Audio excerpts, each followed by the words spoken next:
Bonjour et bienvenue à Vie de foi. Aujourd'hui, on poursuit dans notre étude sur le leadership.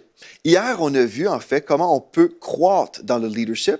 On a parlé de Jésus dans Luc chapitre 2, verset 52. Nous lisons « Jésus croissait en sagesse, en stature et en grâce devant Dieu et devant les hommes. » Nous savons que Jésus est notre modèle parfait en toutes choses et si Jésus croissait, bien nous aussi, on devrait toujours viser la croissance à tous les niveaux. Notre croissance spirituelle et notre croissance aussi au niveau de notre leadership. Nous avons également dit que nous sommes tous appelés au leadership. Certaines personnes disent « Ah non, moi je suis appelé à suivre. » Oui, vous êtes appelé à suivre, mais aussi à influencer des gens et à diriger. On a vu plusieurs choses hier, donc je vais vous encourager. Retournez, visiter le site web emcitv.com pour découvrir l'émission d'hier. C'est très important parce qu'on bâtit sur des choses qui vont de gloire en gloire, justement. Donc, allez chercher si vous avez manqué des choses hier. Je vais revenir sur une leçon très importante qui nous aide à comprendre que nous sommes responsables de notre ministère ou notre entreprise, parce qu'en fait, toute la série s'adresse aux personnes qui aspirent au leadership, qui aspirent soit un leadership dans l'Église, dans le ministère ou même dans une entreprise, dans la vie en général. C'est des principes, en fait, qui sont applicables à tous les niveaux dans notre vie. Donc, une leçon très importante, c'est que si mon ministère ou mon entreprise va bien, gloire à Dieu. C'est vraiment la réaction que je devrais avoir, dire gloire à Dieu. Par contre, si mon ministère ne va pas bien ou mon entreprise ne va pas bien, bien, je ne veux pas blâmer des gens, mais je veux devenir responsable. Je ne veux pas m'excuser ou blâmer des circonstances et dire, bien voilà, si je suis dans l'échec, si les choses ne vont pas bien, c'est à cause de telle situation. En fait, Dieu m'appelle à discerner les problèmes et à les gérer. Amen. Donc, on a vu ça hier, c'est très important.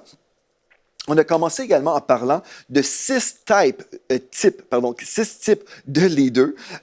Et en fait, le pasteur Craig Groeschel de l'Église Life Church a proposé en fait, où il a identifié 6 types. Et puis moi-même, je peux vous partager de mon expérience en côtoyant toutes sortes de types de leadership. Et on va voir ensemble aujourd'hui les 3 autres types qu'on n'a pas vus hier. On a commencé avec les 3 premiers. Hier, donc, un leader imprévisible, un leader dominateur et un leader top secret, si on veut, un chef très secret.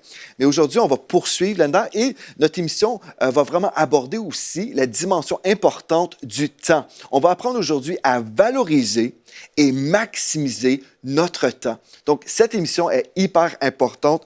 Gloire à Dieu. Donc, on a vu le leader imprévisible et les leaders imprévisibles produisent des disciples hésitants. On ne veut pas avoir des disciples hésitants, craintifs. Non, on veut avoir des équipiers qui sont dans la foi avec nous. Le deuxième type qu'on a vu, le dominateur. Les dominateurs produisent des disciples obéissants. OK? Ces gens-là vont se conformer, mais ils ne sont pas forcément engagés. Ensuite, on a vu le chef secret ou trop confidentiel. Donc, les chefs secrets produisent des disciples qui sont sur leur garde. Ces gens-là sont aussi craintifs parce qu'ils sont dans l'insécurité. Et finalement, aujourd'hui, on poursuit en parlant dans notre 4e type de leader, le leader passif. OK, le leader passif. Tous peuvent voir un problème, par exemple. Tout le monde dans l'équipe peut discerner, il y a tel problème dans l'équipe, dans le ministère, dans l'entreprise. Tout le monde discerne le problème. Mais si le leader tolère le problème, s'il ne fait rien, les gens dans l'équipe, les équipiers s'imaginent, bien, si le leader n'est pas concerné, si le leader est indifférent, bien, moi aussi, je vais être indifférent.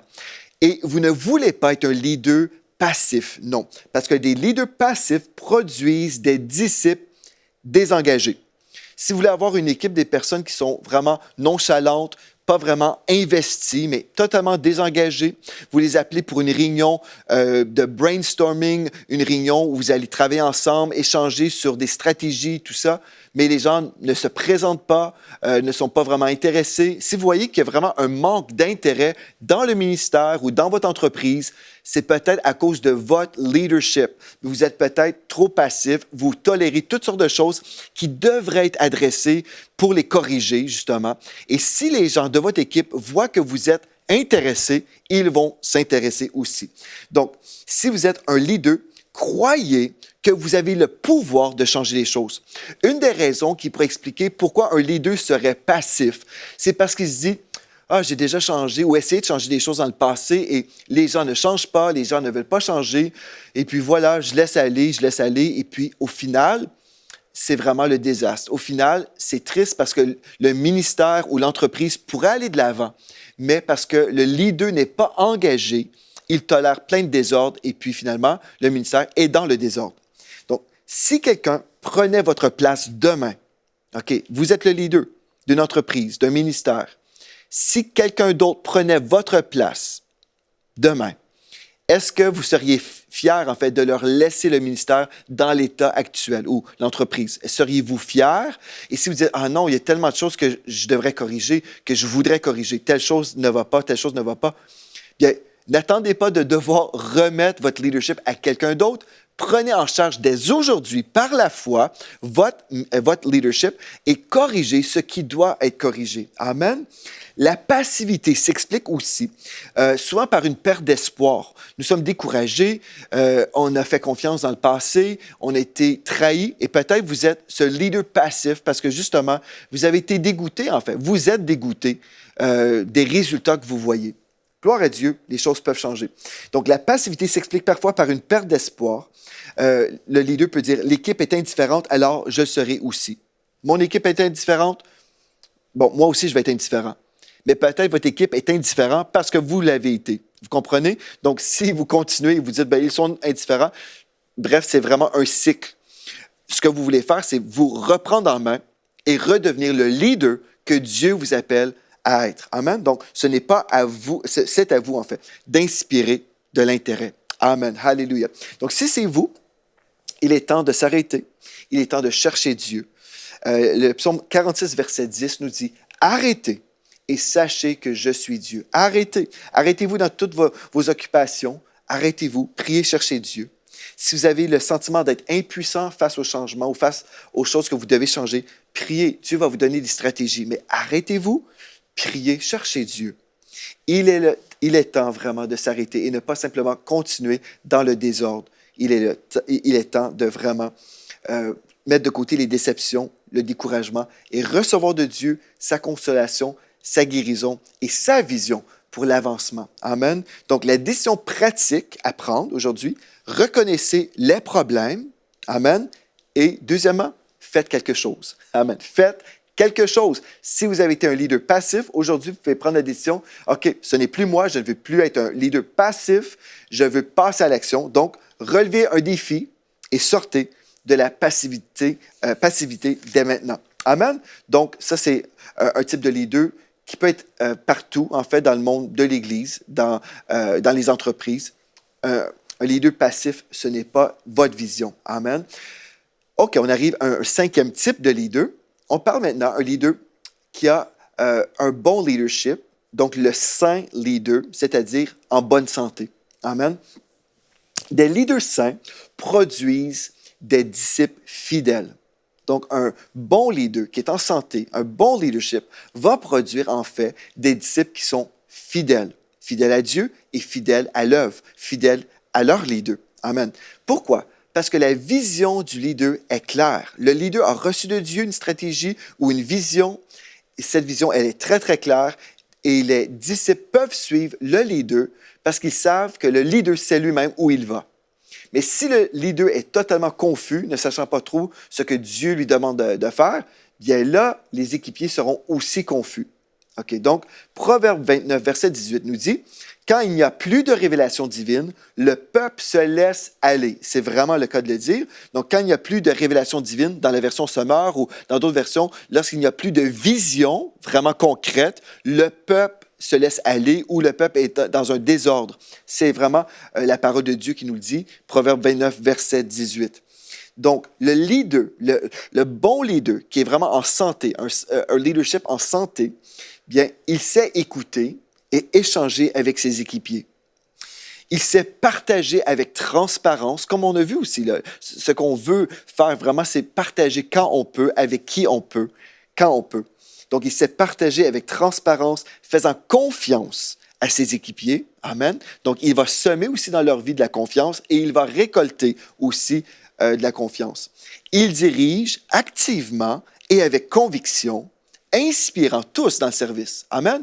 Donc ça, c'est vraiment le leader saint, en bonne santé. Si c'est vous aujourd'hui, c'est gloire à Dieu. Amen. C'est l'œuvre de Dieu en vous. Finalement, le dernier type de leader qu'on veut voir aujourd'hui, c'est le leader qui habilite, ou en anglais, c'est empower, c'est-à-dire quelqu'un qui donne la puissance à quelqu'un de faire quelque chose en son nom, ou au nom de l'entreprise, au nom du ministère de l'Église. Donc, les leaders qui habilitent produisent d'autres grands leaders. Amen. Le leader qui habilite est un saint leader qu'on vient justement de voir dans notre cinquième type. Donc, il est ce saint leader qui a une vision pour la multiplication de son leadership.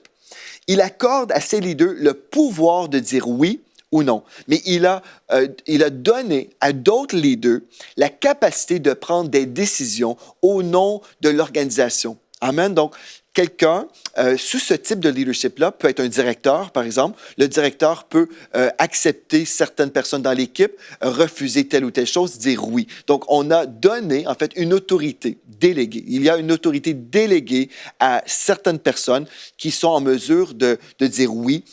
Donc, le leader initial ne contrôle pas tout. Amen. Donc, le leader qui est vraiment un leader qui habilite les gens dans leur leadership, bien, il ne contrôle pas tout. Ces leaders, ayant une autorité déléguée, peuvent donc décider s'ils accorderont ou non des opportunités ministérielles à d'autres personnes. Encore une fois, si c'est vous, dites gloire à Dieu. Donc, c'est ça qu'on veut. On veut être un bon leader en bonne santé qui produit d'autres leaders. Je veux vous rappeler, ce qu'on a mentionné, c'est que nous avons produit en fait un ministère. On a en fait produit une formation ministérielle qui s'appelle le Collège Intégrité. Mon cœur, c'est d'être ce bon leader.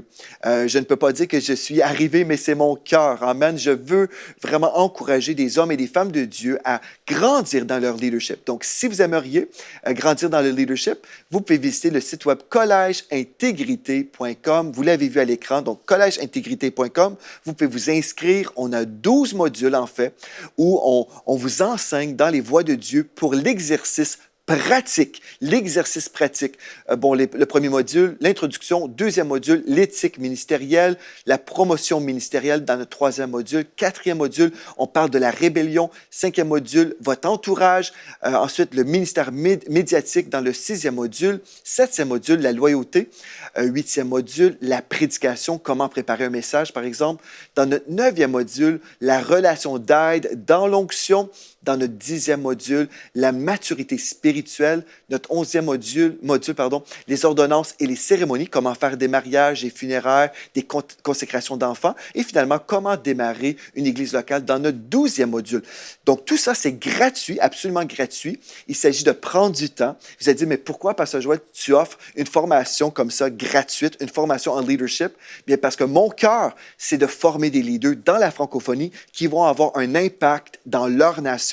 Donc, les cours sont gratuits, les vidéos sont gratuites, tous les syllabus, donc tous les documents, vous pouvez télécharger tout à fait gratuitement. Et la seule chose que ça va vous coûter, c'est votre temps. Vous allez vous investir pour grandir dans les voies de Dieu. Amen. Donc, on arrive au sujet d'aujourd'hui. On doit valoriser et maximiser notre temps. Vous savez, quand on entend des choses, on grandit dans notre leadership, on peut changer des choses et accélérer dans notre destinée. C'est pour ça que ceux qui s'inscrivent au Collège Intégrité, bien, gloire à Dieu, ils peuvent grandir et éviter, en fait, les problèmes que j'ai vécus. Moi, j'en ai vécu des problèmes et grâce à mon expérience, ou grâce aux vidéos, je peux vous partager mon expérience et dire, voici ce que j'ai fait, c'était une mauvaise chose, voici ce que j'ai fait qui était bonne et puis vous pouvez reproduire selon la direction de Dieu. Donc, c'est vraiment enrichissant de prendre le temps de s'exposer aux enseignements pour grandir dans notre leadership, pour aller chercher ces clés, ces perles précieuses pour notre propre vie et pour les gens qu'on va toucher dans notre leadership. Aujourd'hui, valorisez et maximisez votre temps. Éphésiens 5, verset 16 nous dit « Rachetez le temps, car les jours sont mauvais. » On doit comprendre, premièrement, qu'il est très important pour nous de valoriser notre temps. Pourquoi je dis ça? Bien, vous savez, vous pouvez perdre de l'argent et vous pouvez regagner de l'argent. Il n'y a pas de souci. Mais le temps que vous perdez, vous ne pourrez jamais le récupérer. Amen. Donc, vous pouvez toujours gagner plus d'argent, mais vous ne pouvez jamais gagner plus de temps. Le temps que Dieu vous a donné, gloire à Dieu, vous devriez l'investir pour le royaume de Dieu. Ne laissez donc pas les éléments extérieurs, les intrusions de la vie, les urgences, toutes les choses qui peuvent venir contre vous, ne laissez pas les choses extérieures dicter ou déterminer votre emploi du temps. Vous savez, si vous ne prenez pas le temps vraiment d'identifier et valoriser les choses qui comptent vraiment pour vous, vous pouvez être vraiment une victime de la vie. Vous êtes là, vous comprenez que votre temps est important, mais il y a tellement de choses qui viennent de l'extérieur qui vous disent ce que vous devez faire dans votre vie. Par exemple, vous recevez 10 courriels, un mail, vous recevez 10 mails. Et puis là, bon, telle personne fait appel à vous, une autre personne fait appel à vous. Et plutôt que de faire les choses que Dieu vous appelle à faire, vous êtes dans un monde de distraction.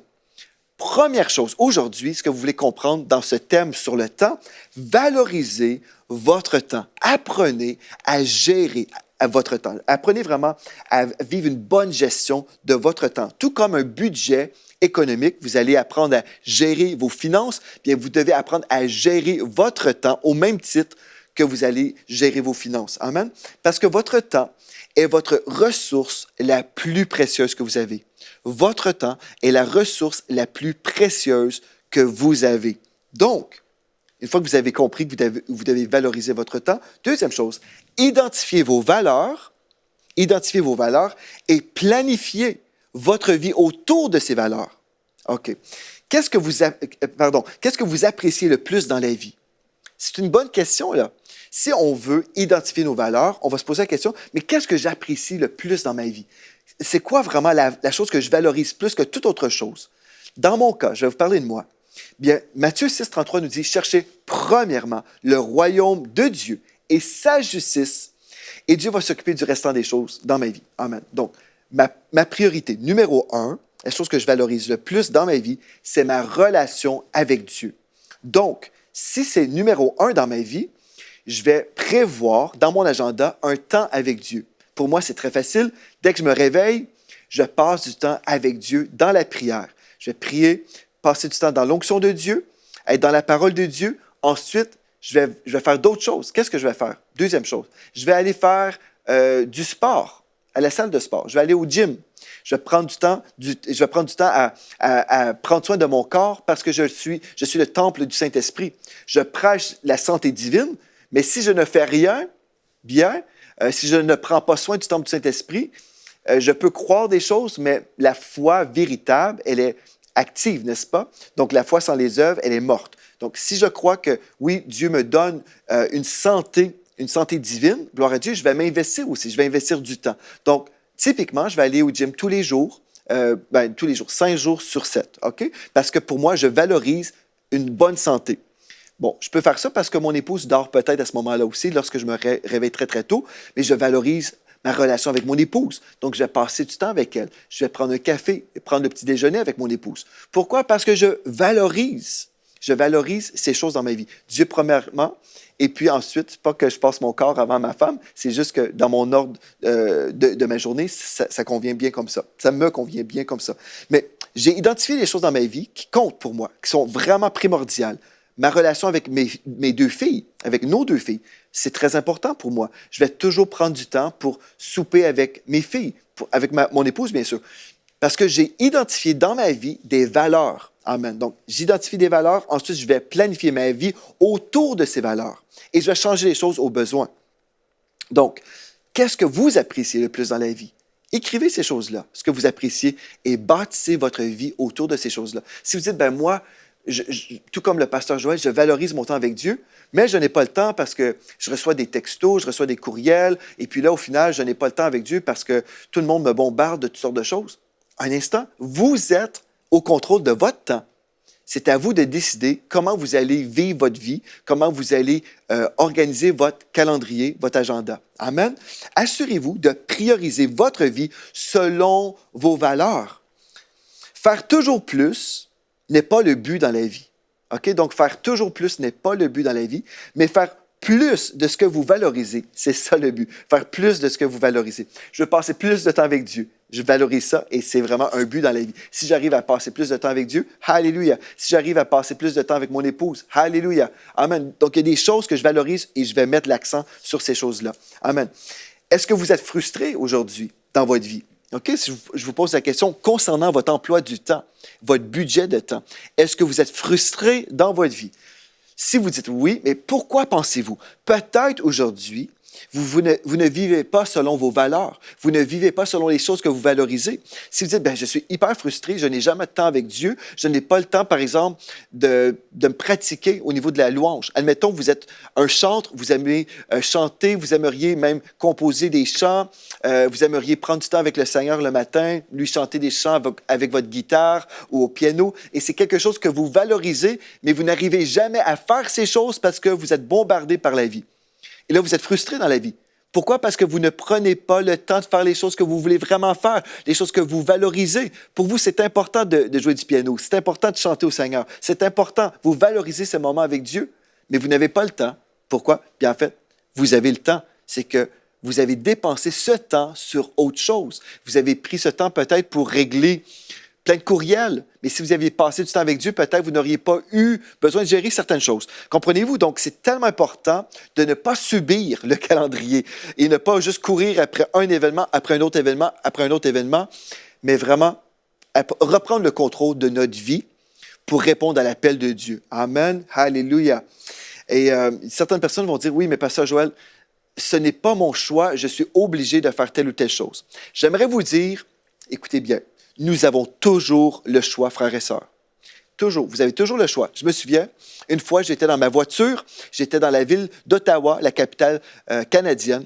J'étais dans ma voiture et puis je regardais à gauche, à droite. Je voyais qu'on était tous les conducteurs, on était tous pris dans la circulation. On avançait très doucement, très tranquillement. Je passais en moyenne 2 heures dans le trafic tous les jours. J'étais derrière mon volant. Et puis, je voyais que tout le monde vivait comme ça, là. C'était normal d'être pris dans la circulation, passer du temps. Oui, on peut écouter des prédications. Si Dieu nous appelle à vivre dans telle ville et si Dieu nous appelle à être dans la circulation comme ça, il va nous donner la grâce et on va savoir que Dieu nous appelle à faire cette chose et on va demeurer fidèle.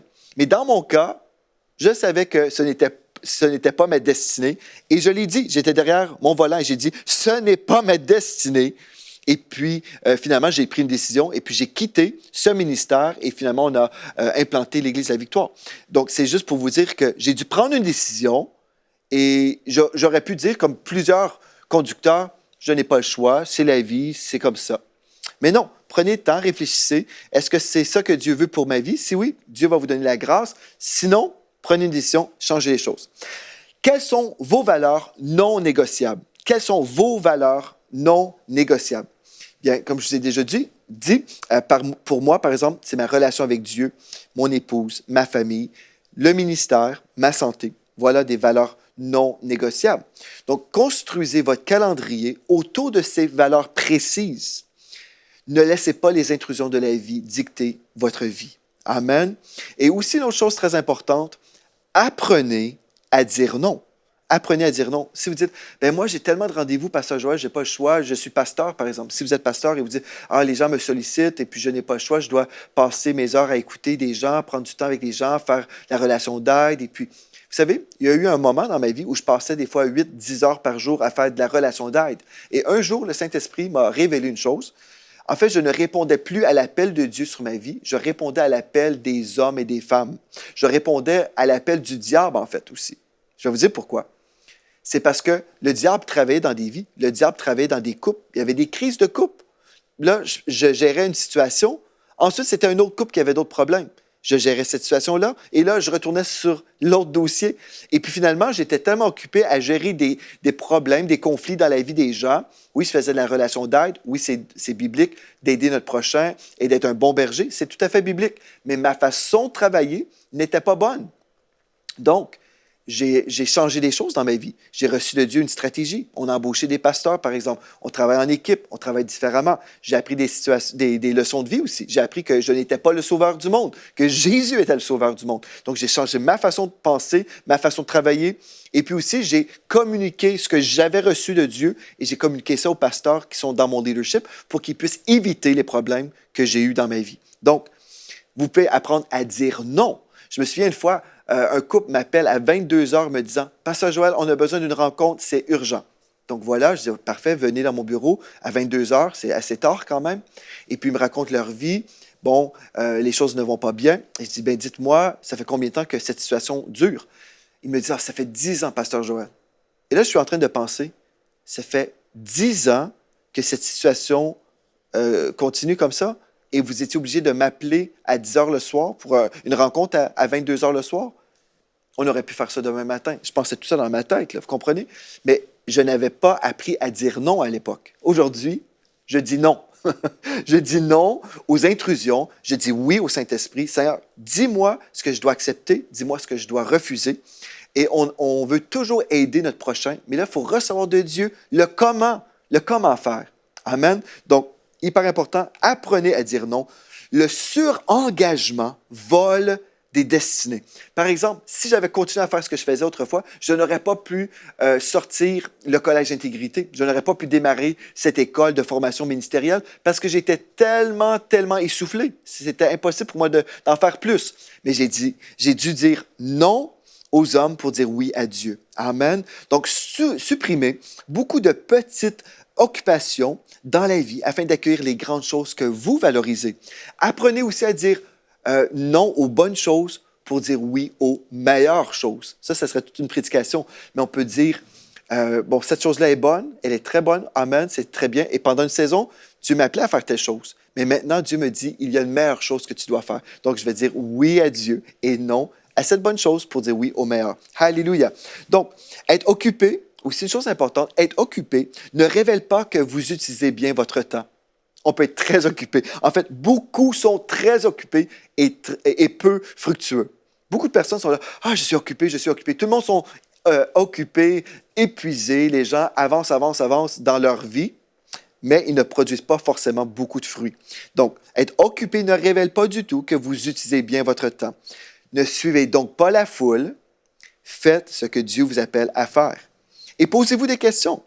Quelles valeurs sont non négociables dans votre vie? Quelles valeurs non négociables ne faites-vous pas en ce moment? Si vous dites, ben, pour moi, c'est de passer du temps avec Dieu et je ne fais pas ça, bien, si c'est non négociable, maintenant, revenez à vos valeurs et planifiez de faire ce que Dieu vous appelle à faire afin de répondre à son appel. Allez-vous faire un changement aujourd'hui au niveau de votre temps? Si oui, alléluia, gloire à Dieu. Mais maintenant, décidez-vous, c'est pour quand et comment. Alléluia. Demain, on va poursuivre dans cette étude. Vraiment, j'ai tellement de choses à vous dire. C'est tellement glorieux. Ensemble, on peut grandir dans les voies de Dieu. On peut avancer, alléluia, et changer les choses.